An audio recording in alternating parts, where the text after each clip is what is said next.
Hey everybody, welcome to the channel.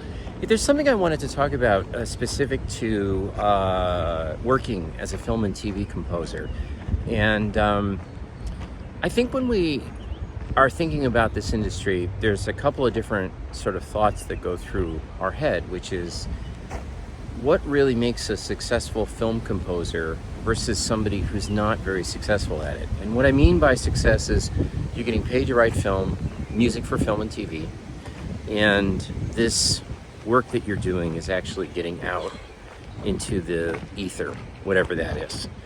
Oh, what's some nice, lovely birds behind me. Let's see the ducks there. That's so quaint. Anyway, as I walk around the pond, I'll talk about this in more detail. So, it's been 20 years since my first film was released. And it was at the Sundance Film Festival. It wasn't where it was actually released, but where it premiered, which is a very prestigious film festival in North America. And that sort of moment in time was when I entered the film and TV business of sorts. And what I want to talk specifically about is the vehicle that makes a composer successful. The composer success really doesn't determine, it's not really determined that much by your ability to write music. It's determined by your ability to get your music into a vehicle that can actually have the kind of success that will allow you to continue to work as a composer. And so simply put, you need to work with directors who are making good films. That's it.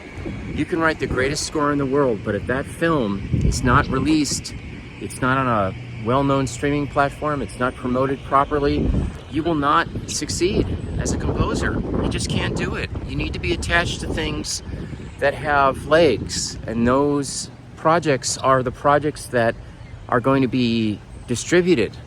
Now, if you look at successful film composers, they're actually working with directors who are a lot more successful than they are, because your success and your ability to work in the industry is only determined by the types of projects you're going to be working on. So if you get hired to score a film, and I don't care how much money they're paying you, and this has happened to me where you're paid a considerable amount of money to work on a project that has no success, then it doesn't mean anything ultimately at the end of the day. I mean, it means something for your bottom line. You're able to pay your bills and you're able to support yourself. But in terms of the longevity of your career, it really doesn't matter that much. And there's and there's two types of bad films. There's films that are critically panned, but get a theatrical release. People see them, they may not like them, but they're out there. And then there are films that are never out there. Nobody ever sees them. And they end up becoming an exercise in, I don't want to say futility, because I don't think it's futile to make art necessarily, but the value of it in terms of your career is kind of questionable. So your success will only be determined by the success of the director that you're connected to or the film production company that's hired you. So this is just a little bit of common sense sort of advice. If a director wants to hire you, look at their portfolio. What have they done? And where has it gone? Now, everybody has to start somewhere, and there's a chance that you could hook up with a director who's working on their first film, and that first film might become very successful. And then the trick is sticking with that director, because as they climb the success ladder, they'll have more choices in terms of composers that they can work with. And this is another sort of unintentional aspect of the whole success matrix, is being with a very successful director for a couple of films and then them suddenly realizing that, oh, I can work with all these other composers. I have choice now. So again, it's that director composer relationship, but it's also the director's relationship to their film and the success of that film that's actually more important in many respects than you.